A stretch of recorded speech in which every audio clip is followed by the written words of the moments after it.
மாணவ மாணவியர்களே வணக்கம். உயர்கல்வியில் சேருவதற்கான முன் தயாரிப்புகள்.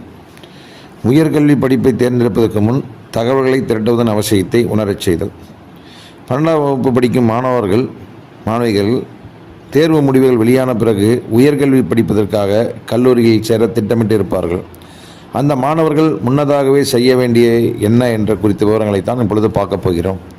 12ஆம் வகுப்பு தேர்வில் தேர்ச்சி பெற்ற பிறகு எந்த வகுப்பில் சேரலாம், எந்த படிப்பில் சேரலாம், எந்த கல்லூரியில் சேரலாம் என்பதை முன்னதாகவே முடிவு செய்ய வேண்டும். ஒரு கல்லூரியில் விண்ணப்பித்து இடம் கிடைக்காவிட்டால் என்ன செய்வது? முன்னதாகவே நாம் சேர விரும்பும் கல்லூரியில் விருப்ப வரிசையை தேர்ந்தெடுத்து குறித்து வைத்துக் கொள்ள வேண்டும்.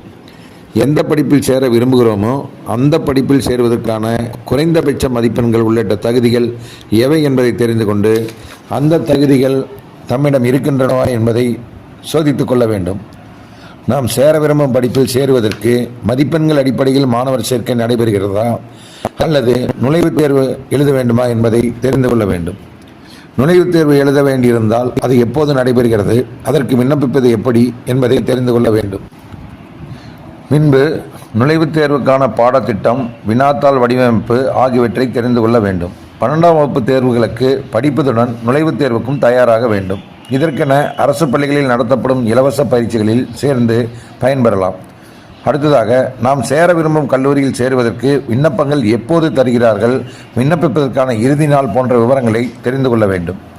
அடுத்ததாக, நாம் சேர விரும்பும் படிப்பு குறித்தும் அந்த படிப்பில் எந்தெந்த பாடங்களை சொல்லித் தருகிறார்கள் என்பது குறித்தும் ஏற்கனவே அங்கு படிக்கும் தெரிந்த மாணவர்களிடமோ அல்லது ஆசிரியர்களிடமோ கேட்டு தெரிந்து கொள்ள வேண்டும். அப்போதுதான் அந்த படிப்பில் சேருவது பொருத்தமாக இருக்கும் என்பதை மாணவர்கள் முடிவு செய்ய வசதியாக இருக்கும். மாணவர்கள் தாங்கள் சேர விரும்பும் கல்லூரியை பற்றி நன்கு தெரிந்து கொள்ள வேண்டுமெனில் முடிந்தால் அக்கல்லூரிக்கு நேரில் சென்று பார்ப்பதுடன் அக்கல்லூரியில் ஏற்கனவே படித்து வரும் மாணவர்களிடம் தமது ஐயங்களை கேட்டு தெரிந்து கொள்ள வேண்டும். அப்போதுதான் சேர விரும்பும் கல்லூரியின் நிறை குறைகள் தெரிய வரும். கல்வி நிறுவனங்கள் குறித்த ஊடகங்களில் வரும் விளம்பரங்களை பார்த்து மயங்கிவிடக்கூடாது. பிரம்மாண்டமான கட்டிடங்கள் இருப்பதால் மட்டுமே ஒரு கல்வி நிறுவனம் சிறந்தது ஆகிவிடாது. அங்குள்ள ஆய்வகங்கள், நூலகங்கள் எப்படி இயங்குகின்றன என்பதை கவனிப்பதும் முக்கியம். ஜாதி சான்றிதழ். ஜாதி சான்றிதழ் பெற விரும்பும் மாணவர்கள் அரசின் இ-சேவை மையங்களின் மூலம் விண்ணப்பிக்க வேண்டும். ஆதார் அடையாள அட்டை, தாய் தந்தையின் சாதி சான்றிதழ், பாஸ்போர்ட் அளவு புகைப்படம் ஆகியவற்றுடன் உரிய கட்டணத்தையும் செலுத்த வேண்டும். அரசு வழங்கும் சாதி சான்றிதழ்களை நிரந்தரமாக பயன்படுத்தலாம். அதன் நகல்களை தேவையான போது பயன்படுத்திக் கொள்ளலாம். வருமான சான்றிதழ். கல்வி உதவித்தொகை, கல்வி கடன், அரசின் நலத்திட்ட உதவிகள் பெறுவதற்கு வருமான சான்றிதழ்கள் தேவைப்படும். வருமான சான்றிதழ் பெற விரும்பும் மாணவர்கள் அரசின் இ-சேவை மையங்களின் மூலம் விண்ணப்பிக்கலாம். இதற்கு பெற்றோரின் ஆண்டு வருமானத்துக்கான ஆதாரங்களுடன் விண்ணப்பிக்க வேண்டும். பாஸ்போர்ட் அளவு புகைப்படம், ரேஷன் கார்டு, ஆதார் அடையாள அட்டை ஆகியவற்றுடன் வருமான சான்றிதழ் பெறுவதற்கான கட்டணத்தையும் இணையதளம் மூலம் செலுத்த வேண்டும். வருமான சான்றிதழ் குறிப்பிட்ட காலத்துக்கு மட்டுமே செல்லுபடியாகும் என்பதால் தேவைக்கு ஏற்ப வருமான சான்றிதழ் கோரி விண்ணப்பித்து வாங்கிக் கொள்ளலாம். ஆதார் அடையாள அட்டை. ஆதார் அடையாள அட்டை என்பது இந்திய அரசு வழங்கும் 12 இலக்க எண் கொண்ட தனிநபர் அடையாள அட்டை ஆகும். இந்திய தனித்துவ அடையாள ஆணையம் UIDAI வழங்கும் இந்த அடையாள அட்டை இந்திய குடிமக்களுக்கு ஒரு இன்றியமையாத ஆவணமாக மாறியுள்ளது. இந்த சான்றிதழ் பெறுவதற்கு பேன் கார்டு, ஓட்டுநர் உரிமம், பாஸ்போர்ட், வாக்காளர் அடையாள அட்டை போன்றவற்றில் ஏதாவது ஒரு அடையாளச் சான்றும், முகவரி சான்றும், பிறந்த தேதிக்கான சான்றும் தேவைப்படும்.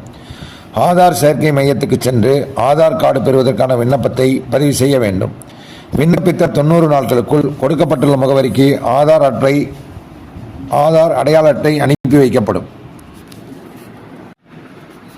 அடுத்ததாக, இருப்பிடச் சான்றிதழ் பெறுவது எப்படி? தமிழகத்தில் அரசு ஒதுக்கீட்டின் கீழ் இடம்பெற விரும்பும் மாணவர்கள் தமிழகத்தை இருப்பிடமாக கொண்டிருக்க வேண்டும். தமிழ்நாட்டில் 8ஆம் வகுப்பு முதல் +2 வரையில் படித்தவராக இருந்தால் இருப்பிடச் சான்றிதழ் தேவையில்லை.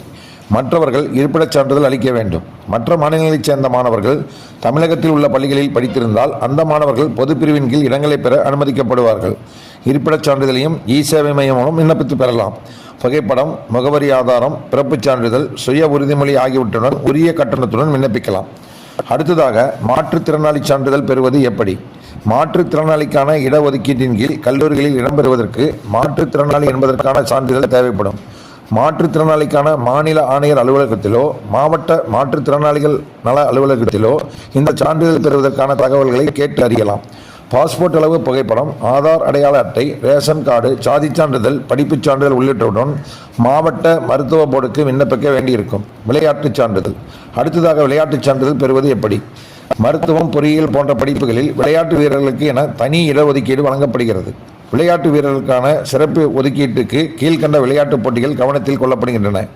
அத்லெட்டிக்ஸ், அத்தியபக்யா, ball, badminton, baseball, basketball, beach volleyball, billiards and snookers, body building, boxing, carrom, chess, cricket, cycling, fencing, football, golf, gymnastics, handball, hockey, judo, kabaddi, karate, kho kho, golf ball, motor sports, netball, power lifting, roller skating, rowing, rugby, sailing, shooting, silambam, softball, squash, rackets, swimming, table tennis, tennis, throwball,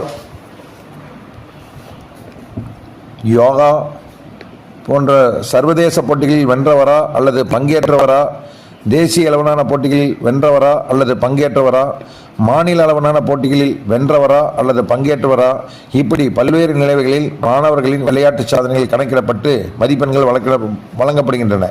இந்த போட்டிகளில் மாணவர்கள் பெற்ற சான்றிதழ்கள் சரிபார்க்கப்பட்டு தனி rank பட்டியல் தயாரிக்கப்பட்டு அதன் அடிப்படையில் இந்த படிப்புகளில் மாணவர்கள் சேர்க்கப்படுகிறார்கள். +2 தேர்வில் எடுத்த மதிப்பெண்களின் அடிப்படையில் இந்த ஒதுக்கீடு இருக்காது. ஆனால் அந்த படிப்புகளுக்கு தேவையான குறைந்தபட்ச மதிப்பெண்களை சம்பந்தப்பட்ட மாணவர்கள் எடுத்திருக்க வேண்டியது அவசியம். அடுத்ததாக முன்னாள் இராணுவத்தினரின் வாரிசு சான்றிதழ். தமிழ்நாடு முன்னாள் இராணுவத்தினர் நல வாரியத்தின் உதவி இயக்குனர் அலுவலகத்தில் முன்னாள் இராணுவத்தினரின் வாரிசு என்பதற்கான சான்றிதழை certificate of dependency on ex serviceman பெற வேண்டும்.